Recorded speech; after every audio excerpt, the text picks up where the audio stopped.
All right, we are live. Hello, I am Autodassing. You are listening to the Punk Rock Libertarians Podcast, episode 332. Tonight I'm joined with Jared Schneiderman. Joined by Jared Schneiderman. That's joined me. We're with tonight. And one with Kyle Wagner. Hey, everybody. And starring James Babb. Okay, you're in for it now. So what's up, fellas? Not much, man. How was y'all's holidays? Right. Well, for us believers, For all you believers in right in the Christ. I believe in solstice, don't you? Yeah. No, I had a good Christmas. It was fun. I actually hung out with my family. We all went over there. It's really fucking fun. Just chill. Like I love chill Christmases. Like we go to my parents' house on Christmas Eve, all my family, nephews, and we just hang out and we open up gifts there for the kids. And we came home that night. You know, we went to bed. We woke up the next morning. Everyone opened up all their gifts. Everybody's dead from COVID. I killed everyone's grandma. How do y'all do the gifts, Phil? Do you just do gifts for the children? Oh yeah, that's it. I mean, my mom will give us all like a box full of stuff that she found throughout the year that she liked when she came across stores, like whether it's a T-shirt or some knickknack or something like that, and like give us like a check for like $50 or something. But that's the only gift I got. But it's all for the kids now. I got like 10. I think there's like 10, something like that. 10 cousins all together, like little cousins all together. I don't even know. There's so many of us. Well, yeah, so it's just mostly just about like that. And so on Christmas morning and stuff, it was just my family here, my immediate family, and my parents came over later that night for dinner, and we just watched Christmas movies. And I actually watched Love Actually for the first time in my life. That was an experience. Did you enjoy it? It's a chick flick, man. Like, what am I supposed to say? Why did you have to do that? Because I got outruled, man. This is like my wife, her friend, and you don't have Die Hard. I mean, yeah, that's what I watched on. God. That's what I watched on Christmas. Actually, I watched that. What was that, yesterday? 2 days ago? I was gonna say, can we not do the whole shtick about it? It was on Christmas. Tired. This is like, is hot dog a sub? This is what the level of shtickery that we're in when it comes to this Die Hard at Christmas. So all we need you to do is concede the point, and then we can just move on. Well, okay, I'll concede that it's not a Christmas movie. That's not the point. That's not the point. It's not a Christmas. Why are we doing this? I refuse to do this. Like, no. I love Christmas. Trolling you. I know. I know you do. More fun. It does. And I keep getting tagged in the same post over and over again.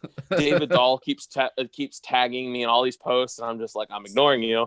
Like, if you can't tell, for the last 7 times, I'm ignoring you. I was looking for it. I was looking for it on TV, but we settled on the Christmas Story instead because I couldn't find Die Hard. So. Oh yeah, we put it on. I don't know. I was at my buddy's house, and we put it on like whatever. Is that a Hanukkah tradition? It should be. Is Die Hard a Hanukkah movie? There is actually there. Oh, it is, dude. How do Jews talk about when everything's on fire? It's like the candles. Yeah. They didn't think it would keep burning, but it did. Yeah, Nakatomi Towers. You just kept burning through the night. It lasted 8 It was crazy nights. It was a miracle. My family, we do like a gift exchange where at Thanksgiving you draw a name, and so you only have to buy a gift for one person out of the group, you know. Secret Santa. It's like Secret Santa. We used to not do that. It used to be you have to buy a gift for everybody, and I mean, I was so stressed out at Christmas time. Like I'd have a list of like 15 people, and I would have no idea what to get some people, you know, and it's just like, I don't know. I'd be spending all this money trying to spend like $50 a person, and that really adds up when you have a long list. Plus, nobody even likes what they get. So. Yeah, and I'd get so much junk. I'm like, I don't need all this stuff. I don't want all this stuff. This is the perfect opportunity for you to give everybody $50 in Bitcoin. Yeah, I know, right? I don't have any Bitcoin because I was a non-believer. I was like, this is never. I never. You were a Schiffite. Yeah, I guess I always agreed with Peter Schiff's criticism, which is like, okay, maybe Bitcoin is scarce, but crypto is not scarce. Well, right? now that Bitcoin is at like 20, what is it at 26, 27? Yeah, 26. Now Peter Schiff is saying, oh well, It's so high now. Now the government's going to come in and regulate it. So that's why it's bad. Like his tune, he just keeps changing his tune. He's like, oh, this is a scam. Blah, it's going to crash. Blah, it's going to crash. Gold products as an alternative. You know, like it's a shame that he doesn't have some other product to sell. Oh, yeah. Like, oh, I just so happen to be like one of the leading like gold fund managers. Like, oh, but I'm not biased. Right. I've heard his gold product is garbage anyway, from somebody that bought it and then they tried to take physical, like a delivery of their gold, and it took months and it was a hassle and they couldn't get it. And it's just like, you know what? Like, it's like, if you don't hold your private keys, it's not yours. If that gold is not in your personal vault. Oh, I made the mistake of buying like a gold stock back way back when I bought like precious metals, when it was like going crazy back in like the Ron Paul days.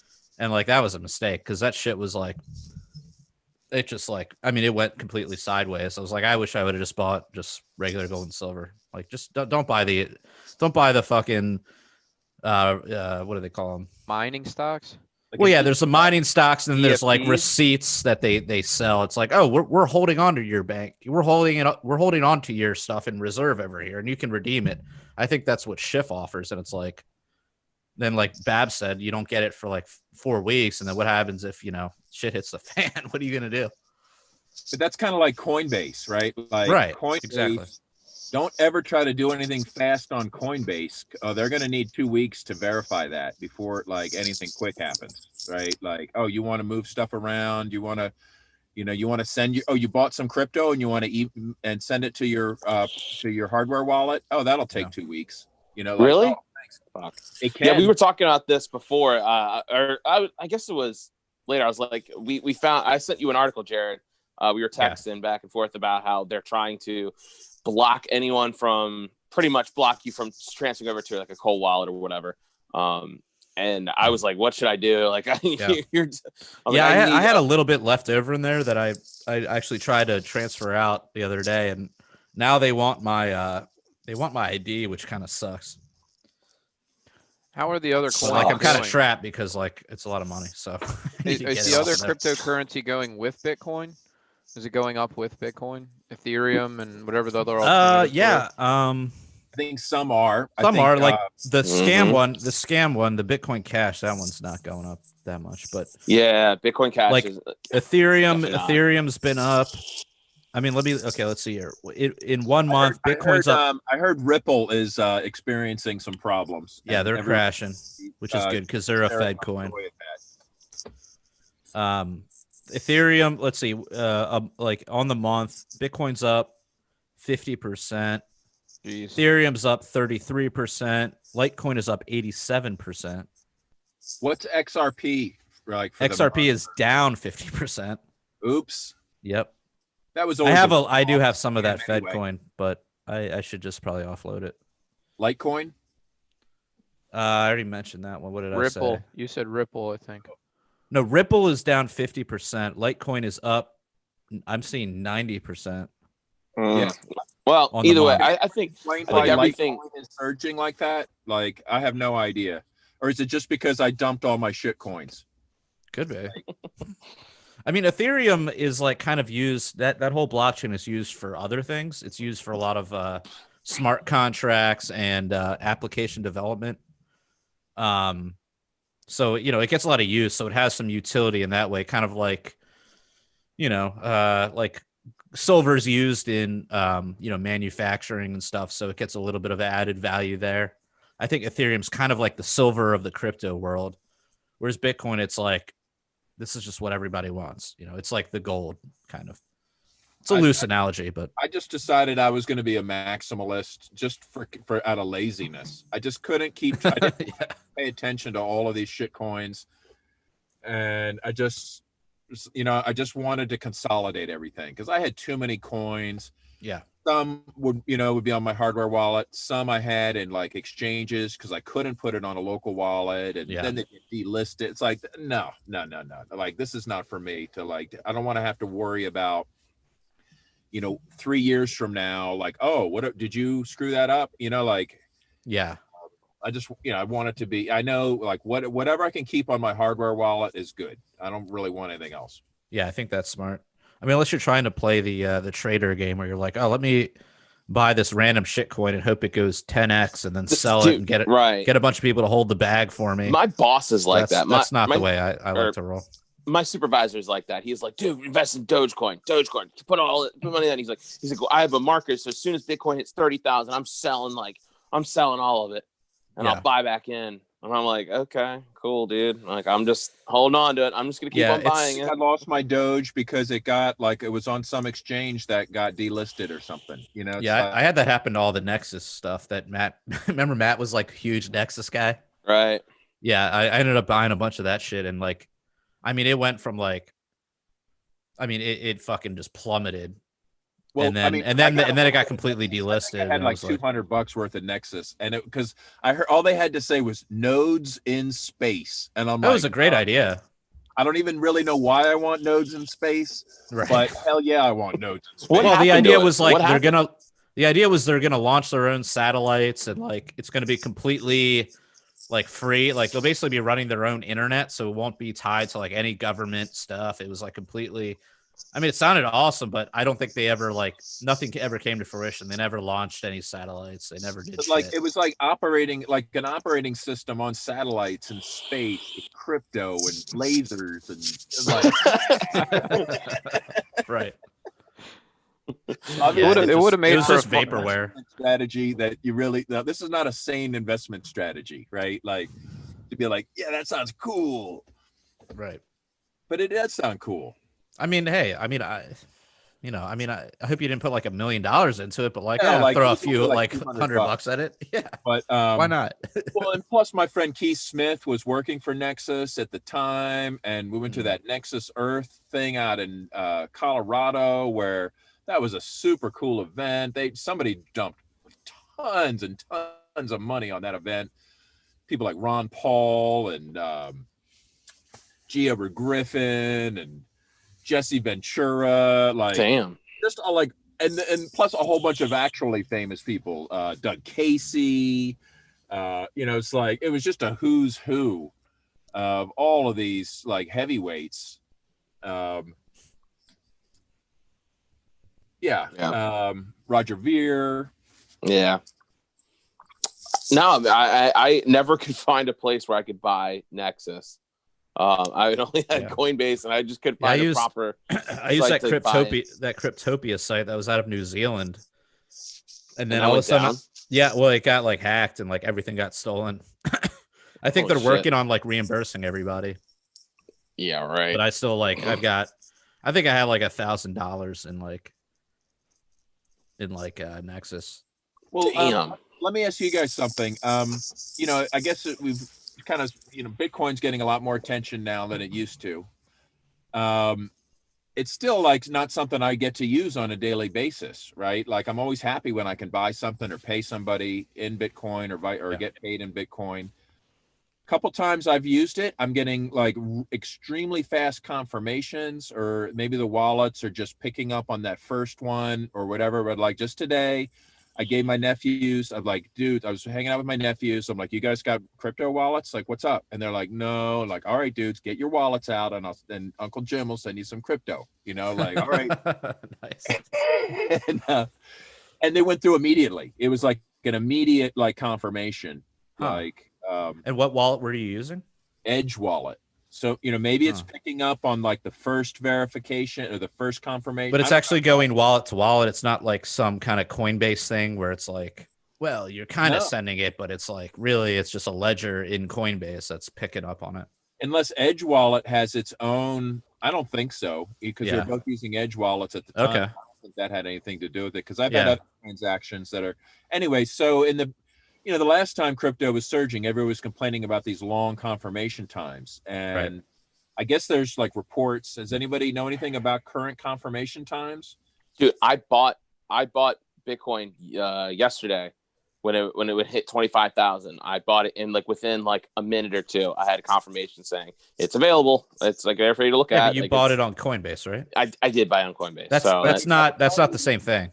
Coinbase, because you never know how long they actually are sitting before the transaction. Okay, yeah. So see, I'm a novice here. Okay? When you send Bitcoin directly to someone else, It's actually passing through the blockchain. Depending on the amount of your transaction fee.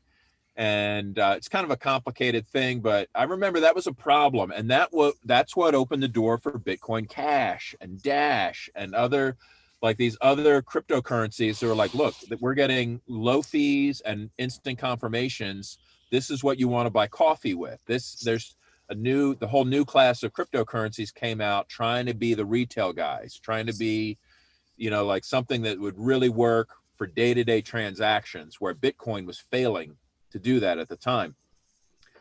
But it's kind of seeing, but then Bitcoin like kind of caught up. They had Sedgwick, and there's different Lightning networks. I kind of lost track of everything they were trying to do to speed up Bitcoin transactions. I guess none of us know anything about it, so never mind. No, yeah. I don't even have a cold. Everything I got still on Coinbase, so I still got to switch it over. Jared was telling me about some other things I could use to get it off of Coinbase, but that's what I'm trying to do as soon as I can. It's been a real shame about all these boating accidents. I mean, I used to have all my crypto in paper wallets, and if you've been in a canoe, you know that like you just turn that baby over and like it's all gone. Right. Actually, I just bought it. I just bought a Trezor. Which? Or the Model T? Yeah, I splurged on the Model T because I want to have it. Well, I already have a Ledger, but the thing with the Ledger is you have to like connect it to a laptop or your phone or whatever. Whereas I believe with the Model T, you don't have to do that. You can do most of the things on the actual device itself. Yeah. That's cool. Yeah, I'm stuck with mine working on a laptop. Right. I have the older Trezor. Yeah. I mean, they're all good. I just wanted that, so I bought it. I treated myself.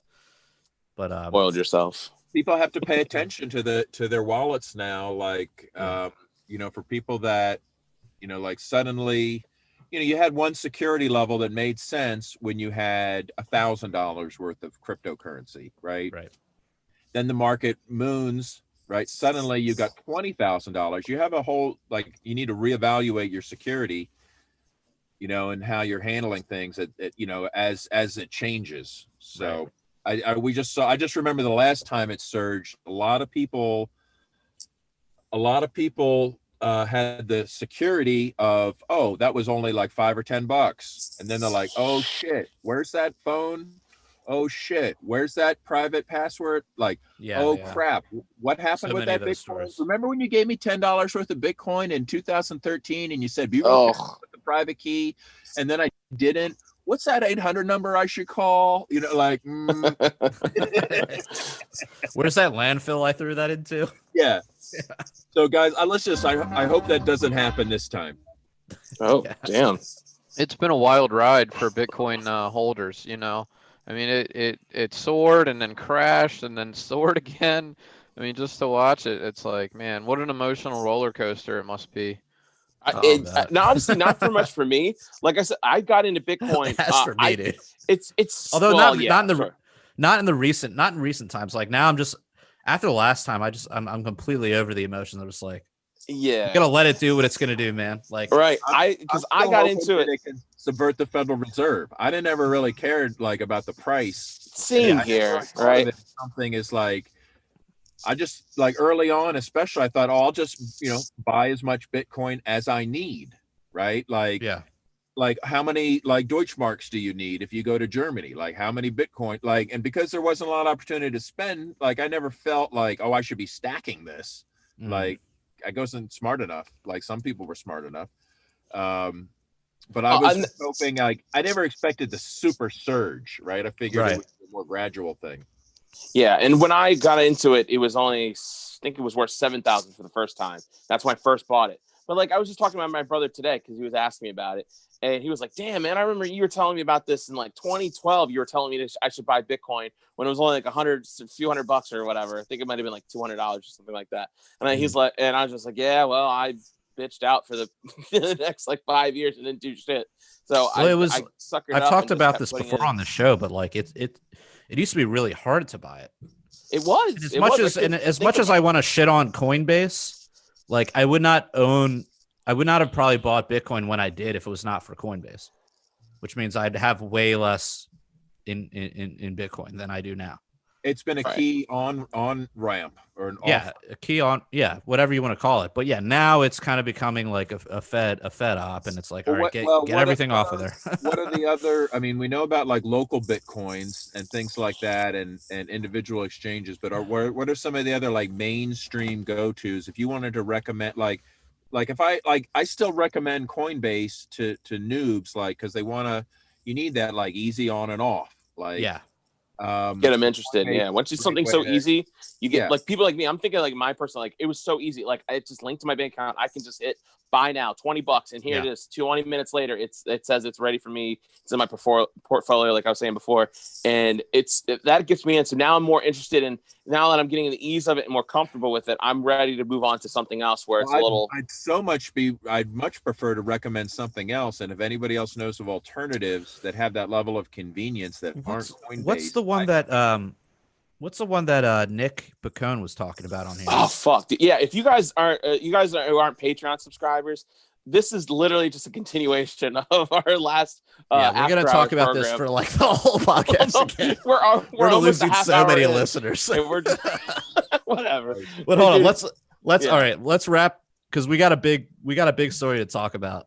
So let's just wrap this up here. But there was one that Nick was talking about. It was called I thought it was called like Swift something, but like I'm looking that up now and I don't see it. But I think there's he says he does like regular buy, like he does like regular purchases, like automated regular purchases on it. So it sounds pretty sophisticated. That's a feature of Coinbase for cost averaging, and if you don't want to think about it, just have it every week, give you a set amount, and just let it run.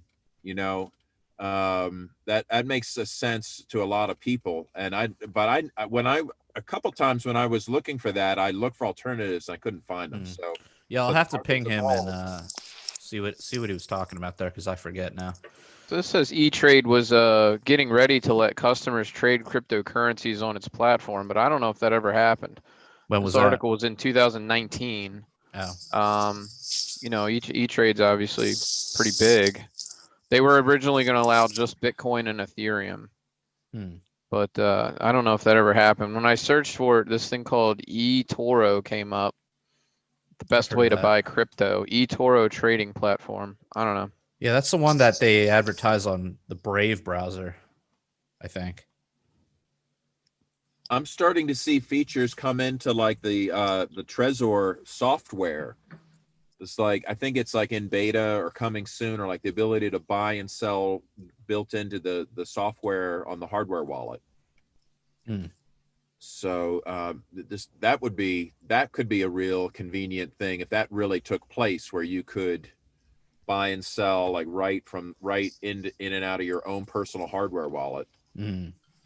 Yeah. I mean, it shows you the importance of having a platform, of having an exchange, right? That could actually help the price because all of a sudden it's easy for more people to buy, so they do it. They can. Well, we talked about earlier. It's an extremely dangerous frontier because you're talking about the boundary between crypto and fiat, which is, let's face it, they can't regulate crypto, but they can regulate the crap out of anything touching fiat. So the people that interact like Coinbase are like banks, they're like credit cards, they choose to be this interface between you and the state as sort of this like hybrid between a company and a mouthpiece of the state and a reporting snitch and it's kind of all rolled into the same thing, right? So yeah, I certainly think they can regulate crypto. They can regulate anything, because anything that's traded by people, you can get to the people, you can regulate the people, you can regulate their actions. I mean, I don't know. I see that as a natural step in the maturity of this thing. Well, one of the nice things is if you and I are just doing business, Bitcoin to Bitcoin wallet, there's no way to regulate that.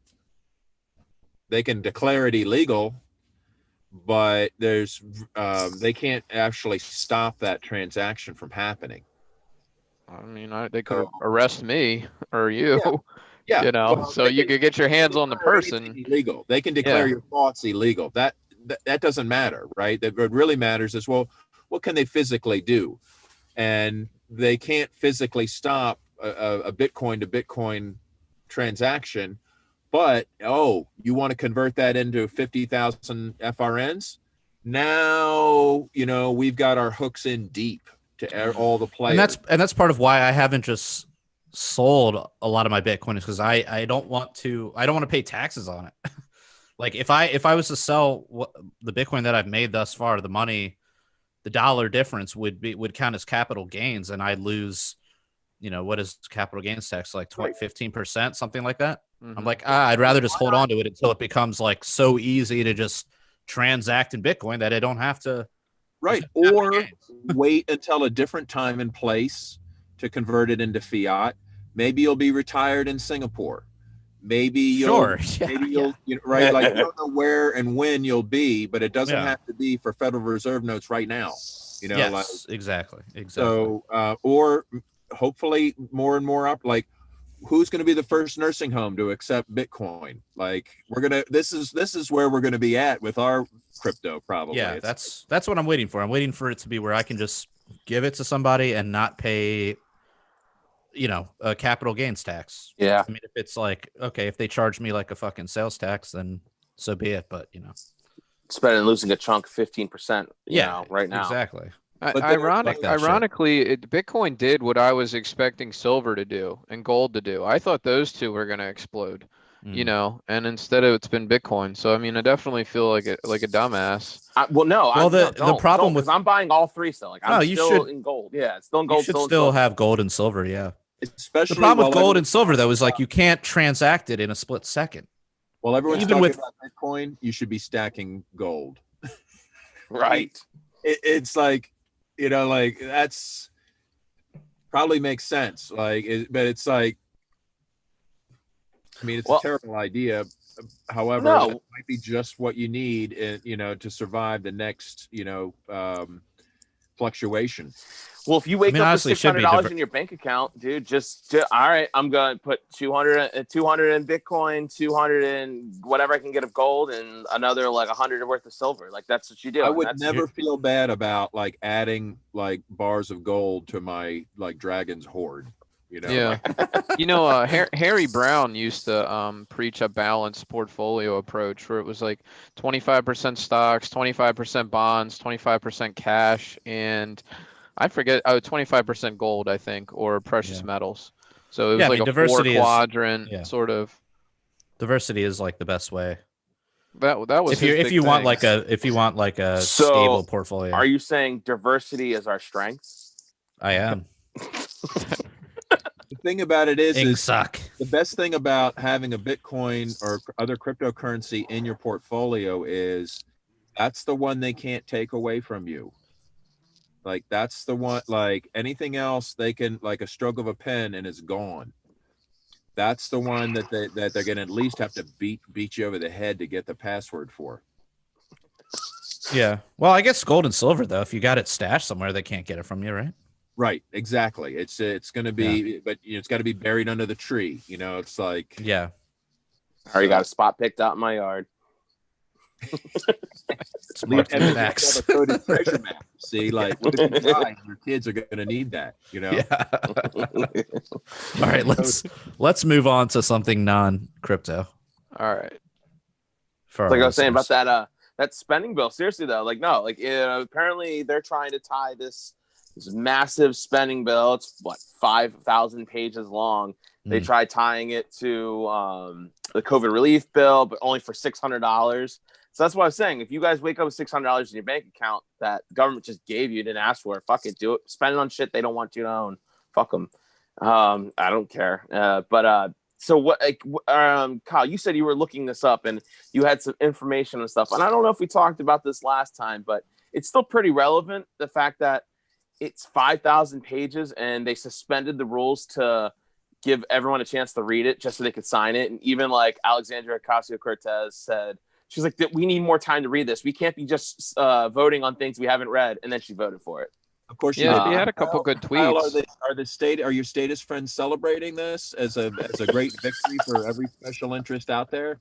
I think I've talked about this on the show.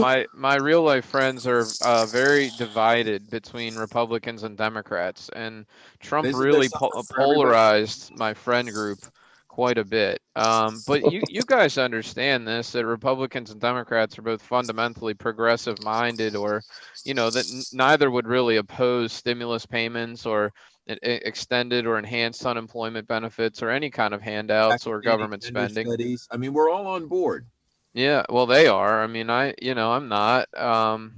But I just think, like, I was reading through some of the details of this bill, and it contains an awful lot of money for foreign governments, like Egypt and Pakistan, and I'm like, and Israel, and you're like, why is all of this in the COVID relief bill? You know what? And I think Massey was the one that brought it to everyone's attention. There's 10 million for gender studies in Pakistan. Guess what? Every bill they pass is like this. I mean, is anybody really surprised? Like like if you've ever looked at an appropriations bill, it's just a free for all. The only thing that's different, I think, are the number of zeros now. Everyone's just like, shit. It's just open season. Everybody grab what you can. It's like targets on fire. Just grab and run for the exits, and there's no limits. Yeah. I don't care what the damage is. It's just, what can you get away with right now? Get it in that bill. Just print it up. All these bills, you had them on your desk. You were just insert it in here, copy paste. The shit's 5,000 pages. I wish it was 10,000. These are rookie numbers. There's no gas pedal. I mean, there's no brake pedal on this car, right? There's no stopping it. So let's mash the gas. Like, just stomp. Let's see where this goes. Like, how much crazier could it be? Yeah, I don't know. And why isn't the dollar suffering from this this insane deficit spending that they're doing? And another thing, I'm wondering, are we do you guys think maybe we're actually in a recession or a depression or heading into one, and it's just sort of being obscured by all of these support payments? Because I'm seeing retail businesses closing, I'm seeing restaurants closing. The unemployment numbers have got to be getting big, and but I'm not really hearing about the real suffering that I would expect from a recession or a depression. Well, people aren't calling for their debts yet. The government's not letting everyone call in for their, oh, hey, your mortgage is up, or your rent is due, or they're not letting people do that right now. So people are still out there suffering, though. Yeah. I mean, it's just not being reported widely. Well, right. I mean, I think people are like, why is the stock market doing so well when there's like this incredible level of unemployment and businesses shuttered? And like, how can this possibly, like, I think it kind of shows that the whole thing is a scam to begin with, right? Like, if the stock market really reflect honest valuations of companies, we would see immediate, as companies close and people get fired and productivity grinds to a halt, we should see these companies being valued at less. But we're not. We're seeing the prices go up. Is it like a price? I think people are sort of expecting okay, this is the price we expect it to be once all this COVID nonsense is over. And so everything right now is highly overvalued, but they expect once first wave of inflation that this extraordinary money supply it's part of that. Yeah, for sure. Is manifesting itself. But yeah, the people that are around are able to pick up on that easy credit and invest it in production. But I heard somebody quoted that said that 20% or 21% of the current U.S. dollars in circulation in the world were created this year. Wow. Think about 20%? How staggering that is. 20%? Yeah. That's how much they've created new money supply at a how do we not in hyperinflation right now? How is it? Look at Bitcoin. Look at Bitcoin. Bitcoin had its lowest in March, right? I looked at it today. Bitcoin was at its lowest in March 12th. It was $3,000 after that initial jump. And now it's $26,000. I mean, I don't know. Maybe did Bitcoin price go up, or did just the dollar just become that much less? No, the I mean, price of Bitcoin went up. I mean, the price of Bitcoin definitely went up. Like the dollar's been down. If you look at like the Forex markets, the dollar has been down significantly. I don't know. There's some I don't know. There's a lot of correlation. It's just shit I'm just thinking about. Like, there's definitely certain people. There's probably people that are using it as like not a safe haven, because it's not a safe haven, but it's more of a like, fuck it. You can grab fucking buy the shit. Now, there's a graph of money supply related to Bitcoin price. And what it shows is that it's actually not an all-time high if you like calculating the sort of the price inflation. And I can't explain it because I don't really understand it, but that's interesting. People should look into it. So like adjusted for inflation, Bitcoin is not at an all-time high, technically speaking. You consider the increase in CPI and all that kind of shit. Yeah, so I might be right. So well, you can tell you're wrong because of the price of everything else, right? Oil isn't through the moon. Gold isn't to the moon. Like everything else, whatever Bitcoin's up, I don't know what percentage that is, 900% or something like that. Everything else isn't up at anywhere close to that, right? I mean, certain things are. Real estate seems to be going up, but it's not up 100% or 200 or 300%. True. Real estate. I mean, Bitcoin is, or not Bitcoin, gold is up like what? Couple percent. Well, I mean, but from it's like, I mean, it jumped up from like what, 1,500 to like 1,900, right? Yeah, like, but that's nothing like what Bitcoin did. And no, I'm just it's not. saying, it's like 50%. If the dollar was crashing, everything else would be. The price of everything would be soaring because you would be measuring it in a crashing dollar. But the fact that just Bitcoin is soaring and everything else is there's not something soaring, special about Bitcoin for sure. There's something special about it's just Bitcoin. That's what I'm trying to explain. Yeah, that makes sense. But it is. I mean, let's face it. Do we have a better defense against the Great Reset than cryptocurrency? I mean, all that Klaus Schwab. Economic. You love that guy, dude. Right? Yeah. What's a better defense than Bitcoin? So kind of makes sense. If a dollar crashes, pretty much anything but the dollar will save you a little bit. I mean, real estate, anything real, anything physical can be good. But Bitcoin is not dollars, and Bitcoin has done really well in countries that have had currency problems, like South American countries. Right. I've heard people down there use Bitcoin in Venezuela and places, Argentina, places like that. Right. And they might be further ahead in this reset than we are as far as what they're used to. So, I mean, I think it's very possible that we could see a national digital currency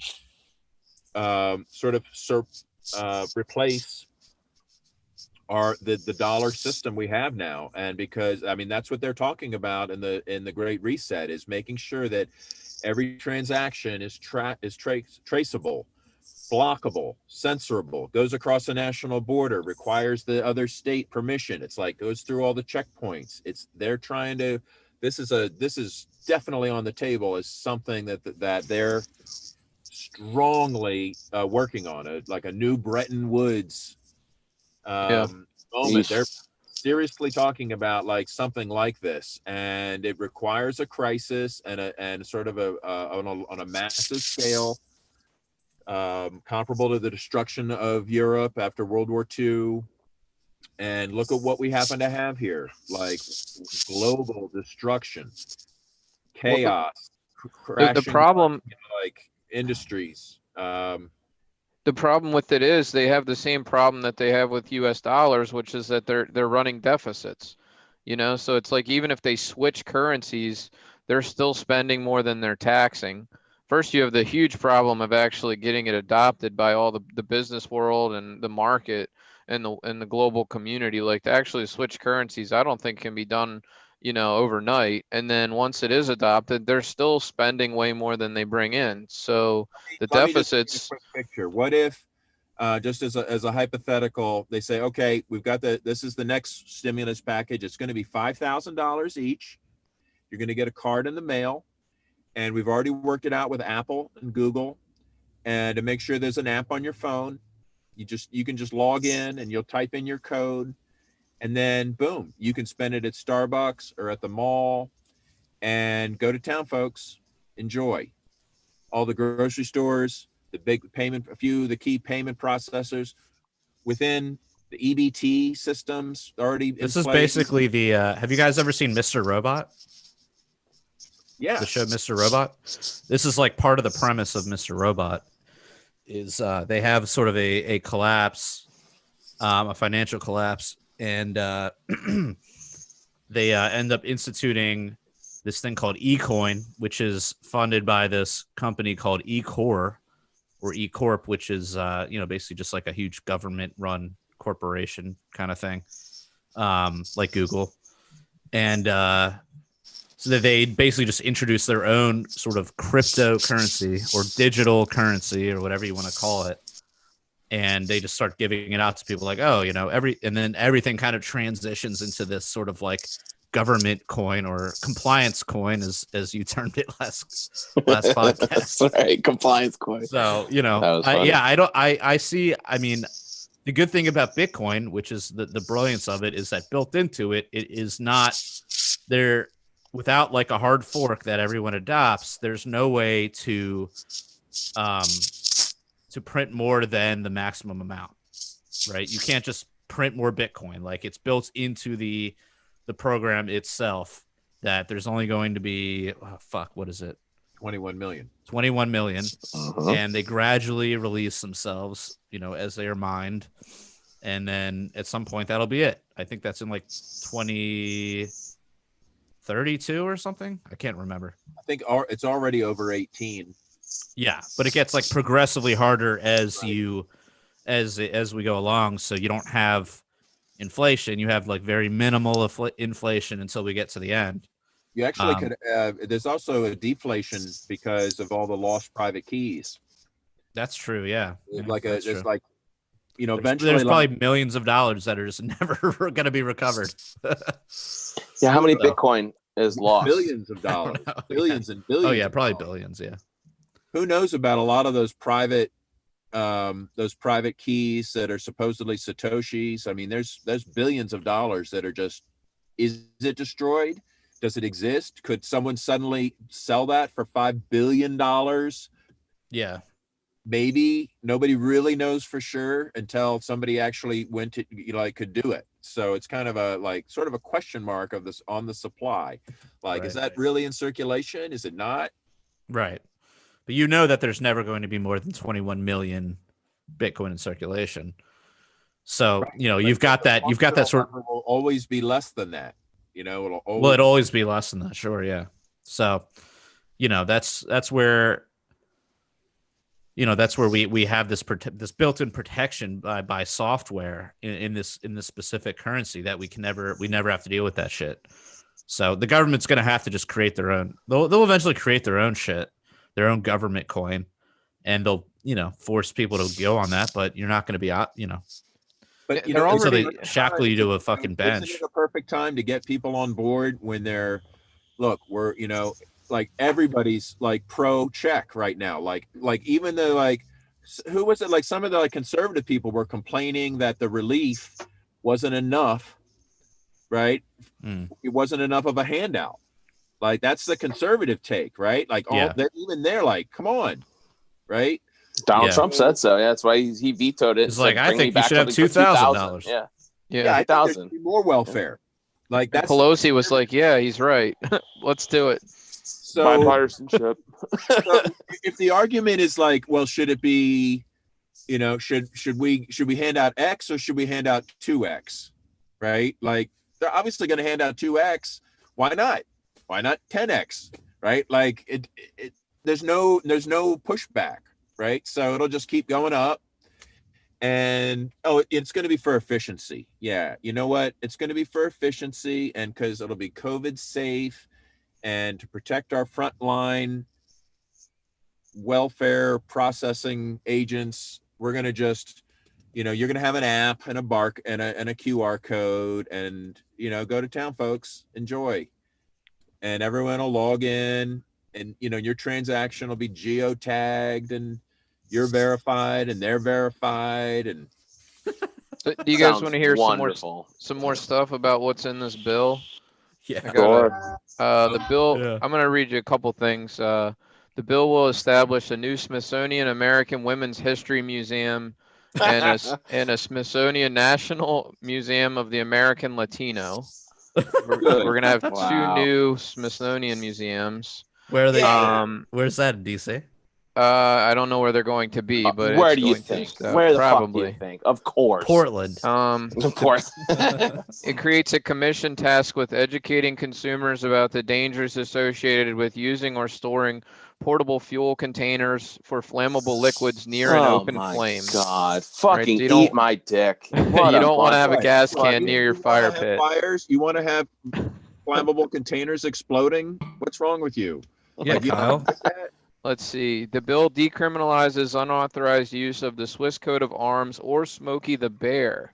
I found that one interesting. I didn't know that there was. Decriminalizes it? Yeah, it's actually. So I can't go to jail for using Smokey the Bear anymore? Bear's image, I guess. You notice there's no Smokey the Bear porn on Pornhub. Now there can be, right? Like, that's right. Yep.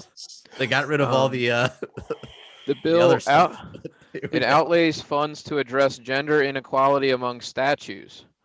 So I guess if there's too many male statues, they need to be more female statues. Every once in a while in history, they have to like chisel off the penises of the statues. Doesn't that happen? Like when the regime changes or something, like a historical thing that happens, like they'll chisel the noses off. You know, like I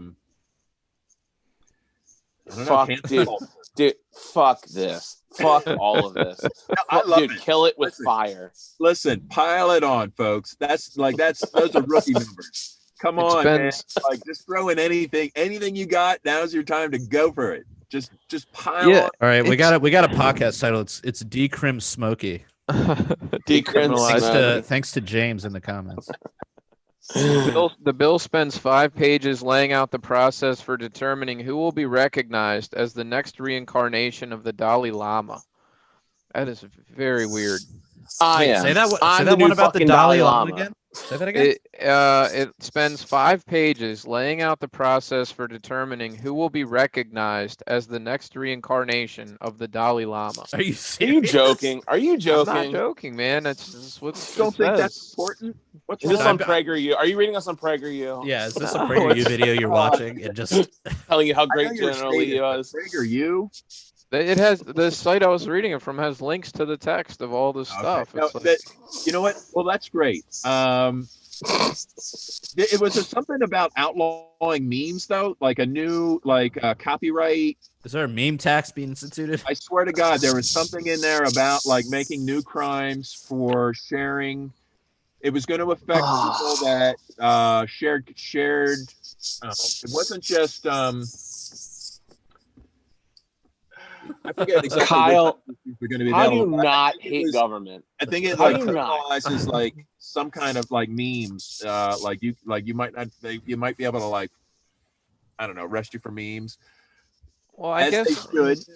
Like if I were them, now Kyle, tell me if I'm right, but shouldn't statists be arresting people for memes? I mean, is anything really challenge the status quo, the statist quo more than some like libertarian memes? Yeah, I don't agree with arresting people for memes. I mean, but if you wanted to protect the state, wouldn't you? You heard it here first. Kyle does not support arresting people. No, I have. State survive with free meme exchange. I'm a classical liberal. I mean, I believe in free speech. So, even if it endangers your state. Yeah, I mean, I think being able to criticize your government is actually a positive thing. Like it's important to be able to like point out this ridiculous stuff. That should lead, in theory, to better governance, right? At least you're highlighting the waste, fraud, and abuse. How's that worked out so far? Well, it's not working out so far, but like we live in a country full of people that support. They support these representatives. Only 6 senators voted against this bill. I mean, it's a reflection of America, right? I just kind of feel like we have a messed up culture, and this is the desserts. We get our just desserts. We deserve this because this is what Americans voted for. They voted for these people. They voted for this spending, and yeah, it's a disaster. But I mean, I don't. What about the people that don't vote? Do they deserve it? They deserve some like crypto holding. Like not as much. They I deserve guess to be rich right now. You know, it would be nice if they participated or tried to make things better. But so they're kind of just along for the ride. But I don't know that they deserve it.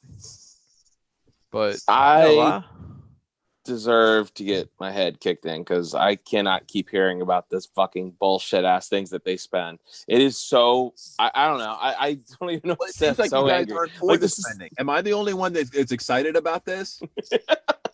I want to bleed this thing dry. Like, let's drain it. Let's see. Let's like James the accelerationist. What happened? Like, why drag it out? Like, he's got a point. I mean, I tend to agree with him on that. It doesn't anger me that much. It just makes me laugh. It's like, and then they come out with this like modern monetary theory where they're like, oh, guess what? Actually, it's okay to just spend massive amounts of money and just print. It's just to give them real intellectual cover. It's to give them intellectual cover for their bullshit spending habits. Yeah, that's all it is. If you anticipate it, you can plan accordingly and structure your life and business to help those that are going to be in need as a result. Profit from the failures of the state, is bad Quaker advice that Ben Stone had always, one of his themes: profit from the failures of government. And as we see, if the currency does go to crap, well, there's going to be opportunities there. That has to be the end game. I mean, of all this, right? They used to say, oh, government will run out of money and they won't be able to pay Social Security. And then you realize they never run out of money. So the real end game is the failure of the currency. And it just seems to hold up for years and years and years, decades and decades and decades roll by. Another 100 years. Who knows? Who knows? Right. Yeah. So there just doesn't seem to be the repercussions that we expect. I've been expecting repercussions since at least 2015 when Ron Paul was talking about it. I was like, yeah, we can't run these huge deficits, $1 trillion deficits. We're going to kill the currency.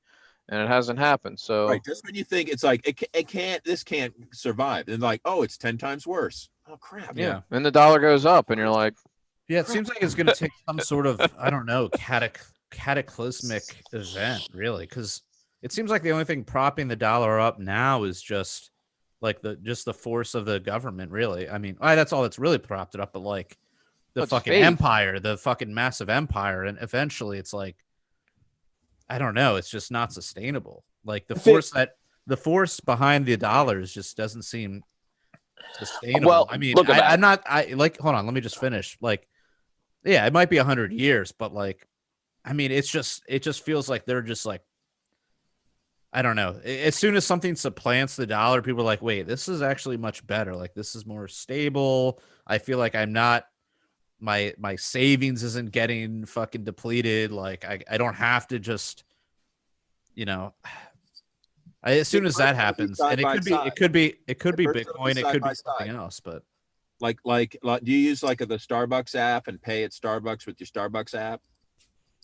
Do I? No, I make my own coffee. Okay, well, Starbucks has an app, and you can just very convenient in line. It's like super fast because it's like automatically like handles the transactions, whatever. Very convenient. Yeah, their thing's going to be just like that, and you could use that. You could still use dollars, but it's going to take a little longer. And remember, we ran out of change back in 2020, so we no longer make change. But you can still use your app, right? Like, and like, yeah, like why are they suddenly running out of change? Like, it's almost like my theory is just that the banks were closed. That people haven't been able to turn in their change to Coinstars, or they haven't been going into their bank to cash it in, and that's just why we ran out. I don't think people are actually hoarding coins. Like they're all in the couch, as I said. Well, I mean, I have a basket of change. I used to go to the bank periodically, and then like for months the lobby was closed, and I couldn't go in to turn in my change. So I figured if that's happening to lots of people, maybe that's why there's no change. I could often measure my own personal economic prosperity level by like how long I went before taking that pile of change to Coinstar. You know, like, yeah, dude, I loved it. I seriously, last year I cashed in all my kids' piggy banks, everything. I put it all together, and it was like well over like $150, something like that. It was like $175. And you're like, damn, that's 5 lap dances. Oh, thanks, kids. Thanks, kids. No, and I bought gold. I bought gold and silver for all of them. I spent it all in gold and silver. And I said that's gonna be a better store value than just sitting in your fucking piggy bank. So I bought it, got it down here, right here in the basement. It's perfect. And that's what heading over to Phil's house soon. You don't even know. You don't know what it's in though. That's the thing. Where it's located. That's a nice idea. It's in between the couch cushions of the couch over here. It's underneath your ass right now. we got to talk about this Nashville thing real quick before the ending because let's fucking leave it for after hours because we're about to wrap it up. Damn, that's like the biggest story. We didn't even talk about it. Whatever. It's not that big. I don't know. Yeah, bitches, you got to sign on to the after hours. Stop being cheap fucks. Right? Yeah. Don't be cheap. Fucking send over some Bitcoin, man. Come over. Yeah. You guys want $10 a Bitcoin. Right. That's nothing. Come on, you guys are all like crypto bigwigs now. Yeah, everyone's a Bitcoin millionaire on this podcast. If you guys go over to PRLfans.com, you can find links or ways to donate to the show without using Patreon. But Patreon's the easiest method, I would think, other than that, where if you sign up for as little as $20 a month, you get to hear the after hours and you get to hear more of a conversation about Bitcoin, apparently. And but seriously though, like you guys, the Patreon is awesome. You guys should totally check it out. Also, we also have t-shirts for sale over at libertariancountry.com, where if you use the code PRL or PRL Podcast, you get yourself a 10% discount. Or if you want to spend $50 or more, get yourself a 20% discount by using the code PRL2. Tonight, like every night, is brought to you by Conversations About Freedom with Moral Bob. And until next time, live